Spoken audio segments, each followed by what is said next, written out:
আচ্ছা, এখন বিষয়টা হচ্ছে যে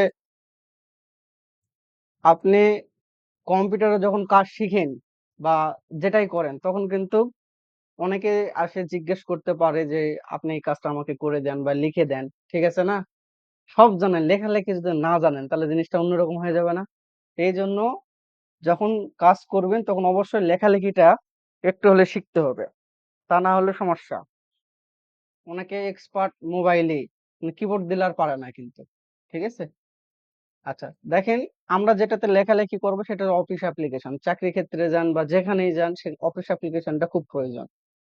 আ এই অফিস অ্যাপ্লিকেশনে লেখার জন্য আপনার কম্পিউটারে ইনস্টল থাকতে হবে অফিস অ্যাপ্লিকেশন সফটওয়্যারটা। মনে হয় আপনারটায় দেওয়া আছে? দেওয়া নাই মনে হয়। আচ্ছা, আমি দিয়ে দিব এখনই। এই সার্চ অপশন, এই সার্চ অপশনে এসে আপনি যদি ওয়ার্ড লেখেন, WORD, ওয়ার্ড। এই ওয়ার্ড লিখলে ওপেন হয়ে যাবে যদি আপনার ইনস্টল থাকে। আর যদি মনে করেন যে এভাবে ওপেন করতে পারেন অথবা ডান বাটন ক্লিক করে নিউ, নিউ থেকে দেখেন এই যে মাইক্রোসফট ওয়ার্ড ডকুমেন্ট, ঠিক আছে না? এই সফটওয়্যারটা এখানে নিবেন আপনি। এই সফটওয়্যারে লেখালেখি করতে হবে। তাহলে এই সফটওয়্যারটা ওপেন, ডাবল ক্লিক দিয়ে ওপেন করলেন। ওপেন করার পর এইরকম একটা ইন্টারফেস আসবে প্রথম অবস্থায়। এখন এই যে একটা জিনিস লাফাচ্ছে কার্সর, এই কার্সরটা মানে কি আপনার নির্দেশ দিচ্ছে যে এখান থেকে আপনি লিখতে পারবেন। তাহলে প্রথমত এই আমরা লিখলাম যে my name is MASUD Masud Rana. আচ্ছা, আমি নাম লিখলাম যে my name is Masud Rana, কিন্তু লেখাটা তো অনেক ছোট, তাই না? তাহলে আমাকে কি করতে হবে? লেখাগুলোকে বাড়ানোর জন্য আমরা এই সমস্ত লেখাটাকে সিলেক্ট করতে পারি।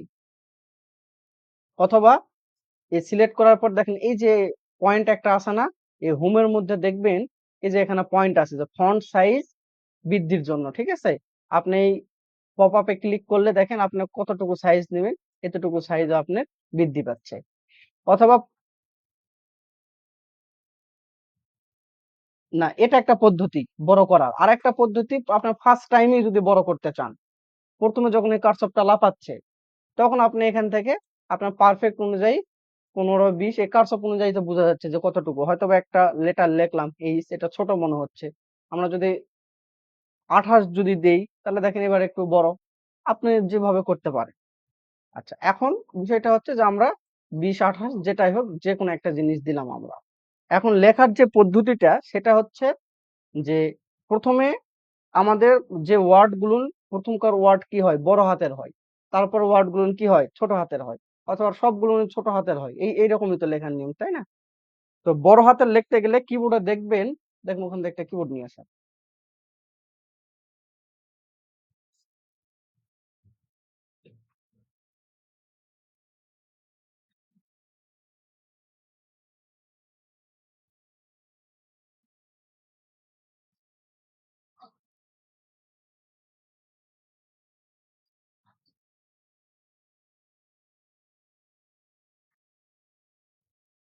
দেখেন ওখানে দেখেন কিবোর্ডে শিফট লেখা আছে।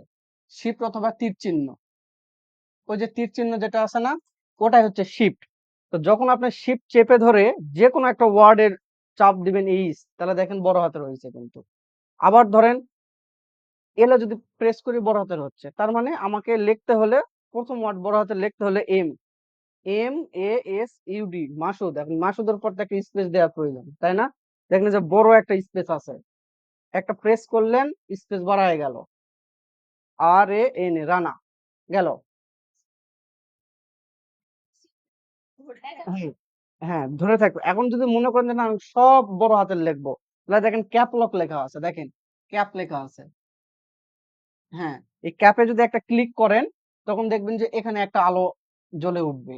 তখন দেখেন MASUD মাসুদ RAN রানা সব বড় হাতের হবে। এ হচ্ছে পদ্ধতি। তাহলে এখন এই যে আমার ভুল যাচ্ছে মনে করেন আমি কেটে দেব। তাহলে দেখুন ব্যাক স্পেস নামে একটা অপশন আছে। Back space. এটা ইন্টার, এই যে এটা ব্যাক স্পেস। এই দেখেন ক্যাপলকের ব্যাক স্পেস মানে এই যে দেখেন ইন্টারের উপরে ব্যাক স্পেস তীর চিহ্ন আছে। হ্যাঁ, হ্যাঁ। মানে ওটাতে শর্টকাটে দেওয়া আছে, লিখে রাখেন। তাহলে এই যে এটা ব্যাক স্পেস, তাই না? তাহলে ব্যাক স্পেসে দিলে কেটে যাবে। যতবার টিপ দিবেন ততবার একটা করে কেটে যাবে। এখন লেখার ক্ষেত্রে নিচের ঘরে তো লিখতে হবে, তাহলে নিচের ঘরে লেখার জন্য দেখেন ইন্টার তীর চিহ্ন। আপু বুঝতে পারতেছেন? তীর চিহ্ন দিলেন, দেওয়ার পর নিচের ঘরে আসলো। এখন আপনি আবার যা যেটা লেখার ইচ্ছা লিখেন, আবার ইন্টার নিচের ঘরে আসলেন, আবার যা লেখার ইচ্ছা লেখেন। এটা হচ্ছে লেখার নিয়ম। এখন প্রথম অবস্থায় প্রথম দিন জাস্ট দেখে দেখেই লেখেন। এর লেখার একটা রুলস আছে, রুলসটা আমি দেখে দিব এখন। এখন ইংরেজি লেখার জন্য ওই যে একটা ইংরেজি বই আছে, দেখেন ওই বইটা নিয়ে যায় দেখে দেখে লিখবেন। আপুকে একটু শিখিয়ে দিন, আমি আপনার সফটওয়্যারটা ইনস্টল করে দিচ্ছি।